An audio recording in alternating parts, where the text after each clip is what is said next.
समय मर्दाना संकट में पड़ गया और मुझे जाना पड़ेगा।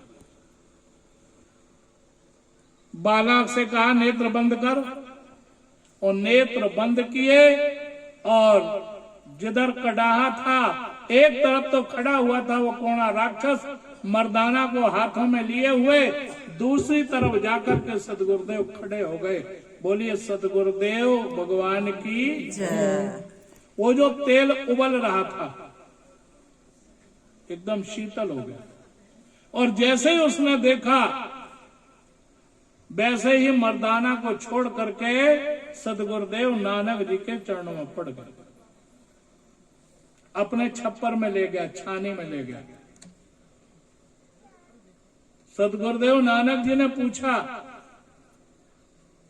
तू तो बड़ा सज्जन है, तू ये राक्षस कैसे बन गया? उसने कहा मेरे राक्षस बनने की कथा यह है कि पूर्व जन्म में राक्षस बनने से पहले मैं बहुत बड़ा विद्वान था। मेरे गुरुदेव ने मुझे कूट कूट करके शिक्षा दी, खूब पढ़ाया लिखाया। एक बार मैं प्रवचन कर रहा था, मैं कथा कर रहा था। मेरे गुरुदेव कुछ संतों के साथ वहां पर आए। हमने सोचा हमारे तो अब शिष्य बहुत हो गए। वो राक्षस सुना रहा आपने पूर्व जन्म की कथा, हमारे शिष्य बहुत हो गए, और जो अगर मैं मंच से उतर करके जाकर के प्रणाम करूंगा गुरुदेव को, संतों को, तो हमारे शिष्य क्या सोचेंगे? इस अहंकार के कारण न तो हमने नमस्कार की, न दंडवत प्रणाम किया, और न ही मंच से हिला। तब हमारे गुरुदेव को क्रोध आ गया और उन्होंने कहा, मूर्ख, हमने तेरे को ये तो नहीं सिखाया कि तू अपने से बड़ों का सम्मान न करे। जा, मैं तुझे श्राप देता हूं, तू नर भक्ष राक्षस हो जा। और जैसे ही श्राप मिला मैं नीचे उतर करके चरणों पड़ गया, और पहले ही पड़ जाता तो लेकिन नहीं, रंग लाती है हिना पत्थर पे पिस जाने के बाद, और अक्ल आती है इंसान को ठोकरें लग जाने के बाद। बिना इसके कहां लगती? अभी तो अकड़ में रहते हैं। एक रोज मैं निकला, दिल में बड़े अरमान थे, एक तरफ कब्रिस्तान थे और एक तरफ शमशान थे। पांव से एक हड्डी दब गई तो हड्डी के बयान थे कि संभल करके चल मुसाफिर, हम भी कभी इंसान थे। कुछ है पता जीवन, संभल करके चल। एकदम चरणों में पड़ गए। गुरुदेव, इस श्राप की कोई सीमा तय कर दो। और तब मेरे गुरुदेव ने कहा था कि जब गुरुदेव नानक जी का अवतार होगा तब तेरा उद्धार होगा। एक शीशा वो लाया अपने छप्पर में से, और उसमें गुरुदेव को जब देखा तो नूर ही नूर नजर आया। ये शीशा भी मेरे गुरुदेव ने मुझे दिया और कहा था कि जिसे भी तू खाएगा पहले देख लेना। ऊपर से तो मनुष्य लगेगा लेकिन अंदर से तो पशु होगा, क्योंकि येषाम न विद्या न तपो न दानम ज्ञानम न शीलम न गुणो न धर्म ते मृत्यु लोके भुवि भार भूता मनुष्य रूपेण मृगाचरन्ति। येषाम न विद्या, न जिनमें विद्या है, न धर्म है, न कुछ है, न कोई पुण्य है, वो तो इस पृथ्वी का भार बने हुए हैं, मनुष्य के रूप में है, लेकिन उन्हें हिरण माना गया, इस पृथ्वी पर विचरण कर रहे, चल रहे। मनुष्य रूपेण मृगाचरन्ति, हिरणों की तरह से जो है घूम रहे हैं, चल रहे हैं।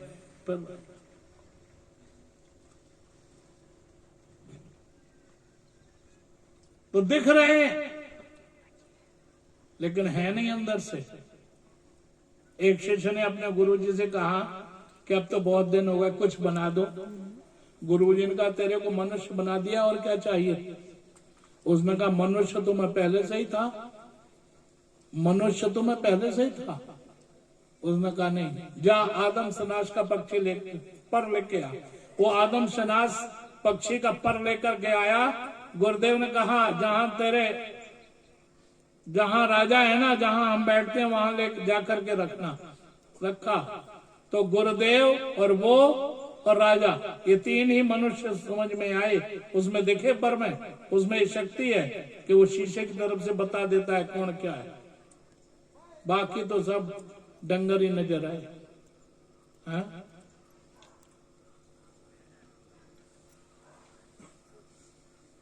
तो जब हमने आपको देखा, नूर ही नूर नजर आया, तो मैं समझ गया कि अब मेरे श्राप का अंत है। सो गुरुदेव, अब मेरा श्राप जो है समाप्त हो गया। तब गुरुदेव सदगुरुदेव नानक जी ने उसे नाम की दात दी और कहा इसका प्रचार प्रसार करो और ध्यान रखना। भाव कहने का क्या है कि इंद्रदेव भूल गए कि हम 33 करोड़ देवताओं के राजा हैं। गुरुदेव आए हैं तो क्या हुआ? परिणाम क्या हुआ? परिणाम ये हुआ कि गुरुदेव के जाने से श्रीहीन हो गए। तो अब कौन बैठे इस पद पर? बैठे कौन? क्या हो? तो बड़ी मुश्किल आई। और जब मुश्किल आई तो फिर वो विश्व रूप के पास गए और विश्व रूप के पास जाकर के कहा, त्वष्टा जी से कहा, महाराज अपने बेटे को भेज दो, वो हमारा मार्गदर्शन करेगा। वो मार्गदर्शन करने के लिए गया तो, लेकिन चूंकि उसकी मां दैत्यों की बेटी थी, इसलिए वो कभी कभी दैत्यों के लिए भी जो है उनके हित के लिए कर दिया करता था। इंद्र ने जब देखा तो सिर काट लिया, तो ब्रह्म हत्या लग गई। उस ब्रह्म हत्या को अब क्या किया जाए? ब्रह्म हत्या पीछे है, सरोवर में जाकर के छुप गई। फिर बाहर निकले तो 4 जगह पर वो ब्रह्म हत्या बंट गई। वृक्षों को भी दी गई, पृथ्वी को भी दी गई। जहां पर हम आप देखते हैं खड्डा इत्यादि हो जाता है, वृक्षों को देखो कटा हुआ है फिर भी जो है हरा हो जाता है। एक आप लोगों के भी हिस्से में आई है।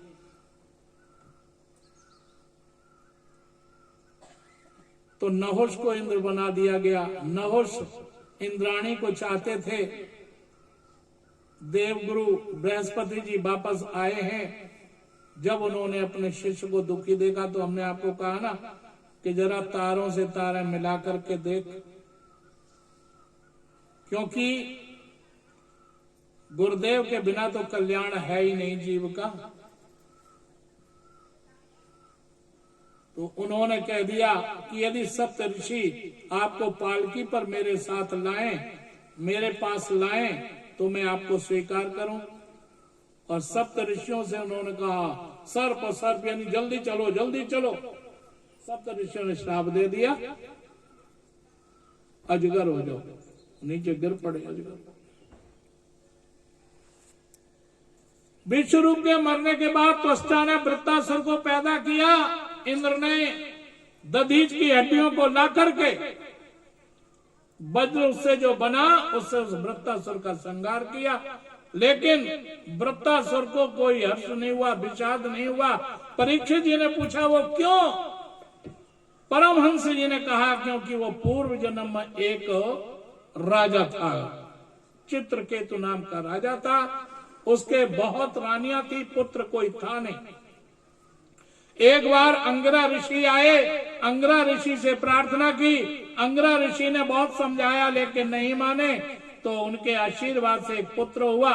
वो जो और रानियां थीं, उस रानी के यहाँ आना जाना राजा चित्रकेतु ने कर लिया। और रानियों के पास जाते नहीं थे, तो उन्होंने ईर्ष्या में उस बच्चे को जहर दे दिया, वो मर गया। अब शोक हो गया। तब देव ऋषि नारद भी आए साथ में अंगिरा ऋषि के। अंगिरा ऋषि का हमने पहले ही आप लोगों को बताया था। कहने लगे एक बार मेरे बालक को जिंदा करके मेरे से बुलवा दो। तब देव ऋषि नारद ने उसकी आत्मा को बुलाया। वो बोला, किस जन्म के आप मेरे पिता हैं, किस जन्म का मैं आपका पुत्र हूँ। पता नहीं कितनी बार मैं आपका पिता बन चुका हूँ, कितनी बार आप मेरे पुत्र बन चुके हैं। ये तो जन्म मरण का चक्कर चलता ही रहता है, कोई किसी का नहीं है। जब ऐसा कहा तब उन्हें ज्ञान हुआ। संकर्षण मंत्र दे दिया है देव ऋषि नारद ने। उस मंत्र को जपता हुआ हर्ष विषाद से, राग द्वेष से वो मुक्त हो गया। एक बार वो अपने विमान में बैठ करके जा रहा था। भगवान शंकर पार्वती जी को अपने पास बिठाए हुए थे। उन्हें देख करके वो उपदेश कर रहे थे। उसने कहा चित्रकेतु ने, इन्हें भगवान कहते हैं, पत्नी को गोद में बिठाए हुए हैं। ऐसा उसने जब को विचार किया तब पार्वती जी ने श्राप दिया, तो इतना ज्ञानी होने के बाद भी राक्षसों जैसे कर्म करता है, जा तो राक्षस योनि में जा। लेकिन फिर भी उसने दुख नहीं माना, क्योंकि वो सुख दुख से परे हो गया था। कहना भगवान का, सुखे दुखे समय कृप्ता, लाभा लाभौ जया जयो। सीताराम सीताराम सीताराम कहिए, और जाही विधि राखे राम, ताही विधि रहिए। किया अभिमान तो फिर मान नहीं पाएगा, और होगा वही प्यारे जो श्री राम जी को भाएगा। और फल की आशा त्याग शुभ काम करते रहिए। वही ये वृत्तासुर बना और देवराज इंद्र के द्वारा जो है उसका संहार। परीक्षित जी ने पूछा, महाराज एक बात बताओ, ये भगवान विष्णु देवताओं का पक्ष लेते हैं और दैत्यों का जो है संहार करते हैं। अब 7वां स्कंद प्रारंभ हो गया, 6वां स्कंद पूरा हुआ। परमहंस जी ने कहा कि भगवान न तो किसी का पक्ष लेते हैं और ना ही भगवान किसी को मारते हैं। कहना कि वो कैसे? तो उसे हमारा भौतिक दृष्टांत से समझो। आप दवाई लेने गए वैद्य के बाद डॉक्टर के पास, और दूसरा भी है वहां। डॉक्टर ने उसे दवाई दिया, वैद्य ने दवाई दी, वो कहा ये दवाई मीठी है और खूब खाना।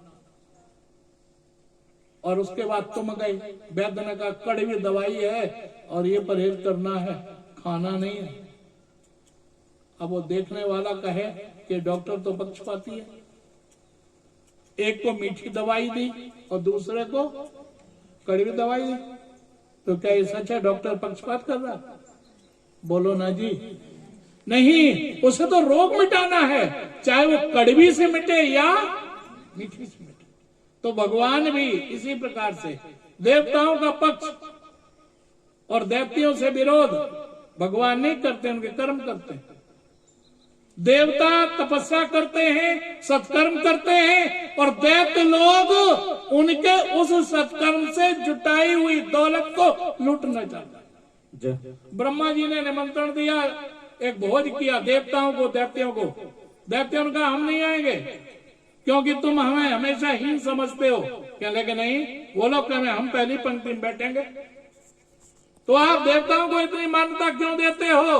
उन्होंने कहा देखो हमारे यहाँ भोज है, देवताओं को सम्मान क्यों देते हैं? इसे देखने के लिए जब आप हमारे भोज में आओगे तो हम आपके हाथ में एक एक हाथ लंबी पट्टी बांध देंगे, लकड़ी बांध देंगे। और लकड़ी बांध दी और भोजन की थाली सामने रख दी। अब हाथ में लकड़ी बंधी हुई है, हाथ मुड़ेगा नहीं तो कैसे जाएगा मुंह तक? बोलो ना जी। अब फेंक रहे वहीं से, कहीं नाक पे, कहीं आंख पर, कहीं मुंह पे, मुंह में तो नहीं जा रहा। सारा भोजन नष्ट कर दिया। अब देवताओं से कहा कि आप भोजन करो, तो देवताओं ने कहा ठीक है, आमने सामने बैठ जाते हैं। आगे तो हाथ जा ही रहा है ना, वो उसके मुंह में खिला रहा है और वो ये तुम में और इनमें अंतर है। तुम अपनी जाति को ही नहीं चाहते हो, तुम्हारे अंदर ये बुद्धि नहीं है कि हम कैसे भोजन करें, इसलिए ये श्रेष्ठ माने जाते हैं क्योंकि तुम जो है बुद्धिहीन हो गए हो। तपस्या भी करते हो तो तपस्या में भी लोगों को सताना ही जानते हो। परमहंस जी ने कहा कि भगवान ऐसे नहीं है। देखो तुम्हारे दादाजी ने राजसु यज्ञ में देवर्षि नारद से पूछा था, परमहंस जी कह रहे हैं परीक्षित जी से कि तुम्हारे दादाजी ने यानी युधिष्ठिर जी ने देवर्षि नारद से पूछा था, जब राजसु यज्ञ हुआ तो उसमें यह प्रश्न हुआ कि सबसे पहले पूजा का अधिकारी कौन है, तो सबने कहा भगवान कृष्ण। लेकिन शिशुपाल ने विरोध किया। जब शिशुपाल ने विरोध किया, शिशुपाल ने गालियां देनी शुरू की, भीम नकुल सहदेव सब मारने को तैयार हुए, भगवान ने हाथ उठा दिया, ठहरो, इसकी मृत्यु मेरे ही हाथ से होगी और किसी के हाथ से नहीं होगी, तो फिर मार दो ना। कहने लगे अभी नहीं मारूंगा। इसकी मां को जवाब दिया हुआ, क्योंकि बुआ का लड़का था ये। जब ये पैदा हुआ था शिशुपाल, तो इसके 4 हाथ थे और 3 आंखें थी। ऐसा बेटा हुआ तो आकाशवाणी हुई, जिसकी गोद में जाने से 2 भुजाएं और 1 आंख गायब हो जाए, समझ लेना ये उसी के हाथ से मारा जाएगा। तो सब बधाई लेने के लिए गए। भगवान कृष्ण बलराम जी गोद में सबने लिया, भगवान कृष्ण ने भी गोद में लिया। छोटा था, जैसे ही गोद में लिया वैसे 1 आंख और 2 हाथ गायब। बुआ ने कहा, कृष्ण मैं आप तेरे से वचन लेती हूं, मेरा शिशुपाल कितने ही अपराध कर दे तुम उसे मारोगे नहीं। कहने लगे ना बुआ जी, कोई सीमा रखो। कहने लगा अच्छा 100 अपराध। सोचने लगे ना ये 100 अपराध करेगा और ना ही ये मरेगा। तो भगवान ने हाथ उठा दिया। भगवान गिनते रहे, जब 100 हो गए तो कहा बस। लेकिन वो क्यों माने, देता ही रहा गालियां। भगवान ने उंगली खड़ी की, सुदर्शन चक्र आया और शिशुपाल को मार दिया, सिर काट दिया। लेकिन उसमें से जो तेज निकला वो भगवान में समा गया। तो देवर्षि नारद से युधिष्ठिर जी ने पूछा ये क्या है, और तब देवर्षि नारद ने कहा ये भगवान के पूर्व जन्म के पार्षद हैं, जो कि हमने आपको शायद कल ही सुनाई थी, जय और विजय की कथा। ये भगवान के पार्षद है, भगवान ने इन्हें वरदान दिया था। अब यहाँ पर शिक्षा क्या है, यहाँ पर विचारने बात क्या है? विचारने बात यह है, शिशुपाल चाहता कि मेरी पूजा हो। शिशुपाल क्या चाहता? मेरी पूजा हो। अब एक बात बताओ, जब शिशुपाल का तेज भगवान में समा गया तो उसकी पूजा हुई कि नहीं हुई? बोलो ना जी। यही हाल हमारा आपका है। हम और आप भी चाहते हैं, अरे भाई ईश्वर अंश जीव अविनाशी, ईश्वर के अंश हम और आप हैं कि नहीं? बोलो ना, हमारे आपके अंश ईश्वर नहीं है भाई। शंकराचार्य जी वाली बात, शंकराचार्य जी ने कहा भगवान विष्णु से कि जब तुम हमें आपको अभेद मानते हो, सोहम कहते हो, प्रज्ञानम ब्रह्म कहते हो, अहमात्मा ब्रह्म कहते हो, अहम ब्रह्मास्मि कहते हो, तो फिर ये प्रार्थना कैसी? तो उस समय शंकराचार्य जी ने कहा था कि सत्यपि भेदा पगमे नाथ तबाम न माम की नस्तम। ये बिल्कुल सच है, जो आप हो वही मैं हूं। लेकिन फर्क यह है कि समुद्रो ही तरंगा क्वचन तरंगा न समुद्रो। हम आपके अंश हैं, आप हमारे अंश नहीं है। तरंगे समुद्र से बनती हैं, तरंगों से समुद्र नहीं बनता। ये फर्क है। इसलिए हम आपको ये बात कह रहे हैं। और वो भजन आप गाते हैं ना कि भगवान तुम्हारे चरणों से जब प्यार किसी का हो जाए, 2-4 की तो फिर बात ही क्या, संसार उसी का हो जाए। गाते हो कि नहीं? बोलो ना जी। हाँ, नहीं गाते हो तो गाओ।